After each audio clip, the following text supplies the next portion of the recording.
Assalamualaikum warahmatullahi wabarakatuh. Kami dari kelompok 9 dengan anggota Martin Wahibutarohyono Undap dengan saya sendiri, kemudian ditemani oleh Beltran Yordan Simangunsong dan Anda Muwafiq. Pada kesempatan kali ini kami akan memperagakan dan menjelaskan beberapa tools dari Microsoft Project yang dapat kita gunakan untuk memanajemen suatu project di masa depan yang akan kita lakukan. Oke, untuk pertama-tama kita bisa lihat di sini sebagai UI pertama saat kita membuka Microsoft Project. Di sini ada beberapa tools yang bisa kita gunakan dari beberapa toolbar di sini. Di sini saya akan menjelaskan fungsi dari masing-masing toolbar yang ada pada Microsoft Project. Yang pertama itu ada toolbar task, taskbar resource. Toolbar resource di sini adalah merupakan toolbar di mana membantu kita untuk melist resource apa saja yang akan kita gunakan dalam manajemen project kita kali ini, Bu. Karena dalam manajemen project kita memerlukan tentunya barang dan tentunya tenaga kerja yang bisa kita atur semuanya dalam toolbar resource ini. Kemudian ada report, ada toolbar report di sini adalah untuk melihat evaluasi tentang manajemen kita. Sudah berjalan seberapa persen dan seberapa efisien, apakah mundur dari deadline atau tidak, dan beberapa kendala lainnya yang bisa kita lihat dari report sini. Dan di report ini juga ada macam-macam, kita reportnya bisa ada bentuk diagram, ada juga ada yang bisa berbentuk tabel gitu. Untuk dashboardnya sendiri juga kita bisa melihat overview kita dalam bidang costnya itu seperti apa, terus project overview itu seperti apa, kita sudah sampai mana nih projectnya seperti itu. Terus juga kita bisa melihat ada tugas apa aja sih yang belum kita kerjakan atau upcoming task kita itu apa aja, dan kita juga bisa melihat keseluruhan kerja kita secara keseluruhan gitu di work overview ini. Kemudian ada project, ada toolbar project di sini digunakan untuk memaintain project kita. Di sini berisi tentang project information kita, dan kita juga bisa mengganti waktu kerja kita seperti itu, bisa kita atur di dalam project ini. Kemudian kita ada juga toolbar view, di mana di sini rata-rata adalah shortcut dari beberapa toolbar. Di sini kita bisa lihat ada tasks, juga kita bisa gunakan di view, kita juga bisa gunakan resource di sheet ini. Kemudian juga kita bisa melakukan dari, kita juga bisa menggunakan beberapa fungsi dari view yang ada di sebelah kanan seperti ini, yang bisa membantu kita dalam membuat manajemen project. Oke, langsung aja kita akan memperagakan bagaimana caranya mengatur manajemen project menggunakan Microsoft Project. Yang pertama tentunya kita harus menemukan project apa yang akan kita lakukan pada Microsoft Project ini. Nah, untuk kesempatan kali ini saya akan memperagakan bagaimana caranya membuat pembangunan rancangan pembangunan uh, bangunan futsal indoor seperti itu. Nah, untuk rancangan sendiri seperti ini, dan nanti untuk task mode-nya kita save pada manual seperti itu ya. Nah, kemudian setelah kita tentukan apa yang akan kita gunakan, kita harus membaginya ke dalam beberapa tahap, di mana tahap ini akan memudahkan kita untuk mengevaluasi kinerja kita atau dari manajemen kita. Nah, pada rancangan pembangunan bangunan futsal indoor ini nanti kita akan ada tahap perencanaan awal, perencanaan awal, ada tahap perencanaan akhir. Kemudian kita akan memulai di tahap pembangunannya setelah perencanaan akhir dan awal sudah. Pembangunan awal, dan kemudian ada tahap pembangunan akhir, dan kemudian ada tahap evaluasi evaluasi bangunan, di mana kita mengevaluasi bangunan yang sudah kita bikin apakah layak huni dan semacamnya, apakah tahan rayap dan semacamnya, seperti tahan gempa atau tidak. Dan yang terakhir ada tahap akhir, di mana kita bisa mengisi di tahap akhir ini dengan mengisi furniture atau melakukan end touch pada bangunan kita seperti mengecat dan segala macamnya yang dapat memperindah bangunan seperti itu. Nah, seperti itu. Nah, beginilah rancangan pembuatan lapangan futsal indoor yang sudah kita buat. Di sini ada tahap perencanaan awal yang isinya itu ada beberapa macam tahapan, dan juga begitu perencanaan akhir dan sampai perencanaan di tahap akhir.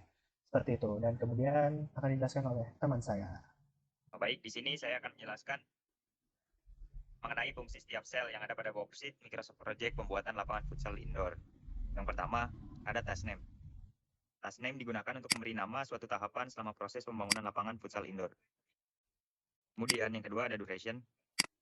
Duration ini menjelaskan mengenai jangka waktu pembangunan proyek ini dilaksanakan. Kemudian yang ketiga ada start. Sel start ini menjelaskan kapan dimulainya setiap tahapan pembangunan. Kemudian ada sel finish. Sel finish ini menjelaskan kapan setiap tahapan pembangunan itu berakhir. Kemudian selanjutnya ada predecessor. Nah, untuk predecessor digunakan untuk mengetahui kapan suatu tahapan akan dimulai. Contohnya, pada tahapan perencanaan model bangunan baru bisa dilakukan ketika survei lokasi pembangunan selesai dilakukan. Maka dari itu, predecessor pada sel 4 ditulis dengan angka 3 sebagai tanda bahwa sel 4 atau perencanaan model bangunan dilaksanakan setelah sel 3, yaitu survei lokasi pembangunan. Kemudian untuk sel selanjutnya ada resource name. Nah, resource name ini menjelaskan terkait siapa saja yang bertanggung jawab pada setiap tahapan dan apa saja hal yang dibutuhkan pada setiap tahapan pengerjaan pembuatan lapangan futsal indoor ini. Kemudian untuk sel yang terakhir ada sel cost. Nah, cost ini menjelaskan berapa anggaran yang diperlukan pada setiap tahapan proyek ini dilaksanakan. Kemudian selanjutnya akan dilanjutkan oleh rekan saya.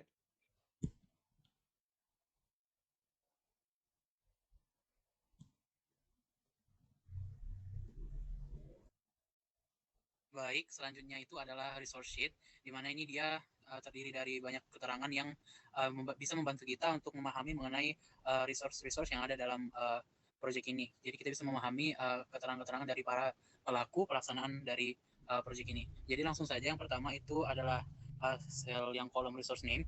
Itu merupakan kolom yang berisi tentang siapa-siapa saja pelaku pelaksana proyek, siapa-siapa saja yang melaksanakan tahap-tahap dari proyek itu. Seperti yang dilihat contohnya ada seperti environmental engineer, kemudian arsitek, dan selanjutnya sampai ke PR dan staff. Kemudian di sampingnya itu adalah kolom type. Ini dia menggambarkan jenis pekerjaan yang dilakukan oleh para resource name ini. Seperti itu. Kemudian selanjutnya itu adalah initials. Itu merupakan singkatan biar nanti ketika kita ingin melihatnya itu bisa lebih mudah seperti itu, dimana bisa kita lihat contohnya untuk environmental engineer itu disingkat sebagai E saja, kemudian arsitek dia disingkat sebagai A saja. Ini nanti dilakukan agar bisa nanti mempermudah seperti itu untuk melihat keterangan-keterangannya. Kemudian yang selanjutnya itu adalah standar rate. Itu dia merupakan kolom yang berisi tentang keterangan dari gaji dari para pelaksana kegiatan proyek itu, di mana dia gajinya itu dihitung per jam. Jadi contohnya untuk environmental engineer itu bisa kita lihat bahwa gajinya itu 120.000 per jam atau per hour, dan misalnya contoh lainnya ada arsitek itu dia standarnya ataupun gajinya itu 150.000 per jam. Kemudian selanjutnya yang di samping itu ada overtime rate.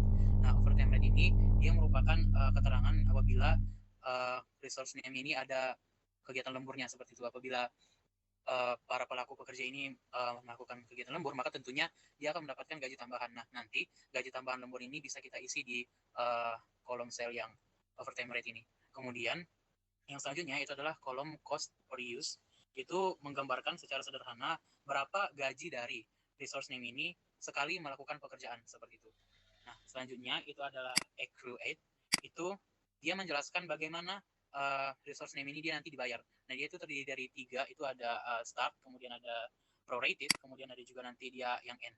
Nah, nanti ketika dia start itu berarti ketika dia prorated itu berarti para pelaksana pekerjaan ini dia akan mendapatkan gajinya ketika dia melakukan sesuatu seperti itu. Kemudian selanjutnya yang base itu sederhananya itu merupakan kolom di mana kita bisa mengatur jadwal dari para pekerja ini. Apabila ada hari libur atau apabila para pekerjanya berhalangan, kita bisa mengatur hari-hari dan waktu mereka bekerja di dalam kolom base ini. Mungkin itu saja untuk yang resource sheet-nya. Baik, selanjutnya akan dijelaskan terkait di samping. Jadi di sini menunjukkan bahwasanya pada tahapan survei lokasi pembangunan itu akan dimulai pada tanggal 1 bulan 1 tahun 2024. Nah, dan akan selesai dikerjakan pada tanggal 9 bulan 1 tahun 2024. Untuk siapa saja yang mengerjakan tadi telah disebutkan pada resource name, yaitu civil engineer dan project manager. Dan kemudian gaji dari pekerja yang mengerjakan pada tahapan ini juga telah disebutkan pada cell cost yang bisa dilihat di kiri. Kemudian untuk predesesor tadi menjelaskan bahwasanya tahapan selanjutnya baru bisa dikerjakan setelah tahapan sebelumnya selesai. Seperti pada contohnya pada tahapan perencanaan model bangunan ini baru bisa dikerjakan setelah survei lokasi pembangunan selesai dilaksanakan. Yaitu apabila survei lokasi pembangunan selesai dilaksanakan pada tanggal 9, maka perencanaan model bangunan dapat dilaksanakan setelah tanggal 9, yaitu di sini proyek kali ini kita memulai perencanaan model bangunan pada tanggal 10 bulan 1 2024. Seperti itu terusnya terkait penjelasan sama seperti pada awal tadi, yaitu pada kolom survei lokasi pembangunan. Baik, seperti itu yang dapat kami jelaskan. Kurang lebihnya kami mohon maaf. Kelompok 9 pamit. Terima kasih.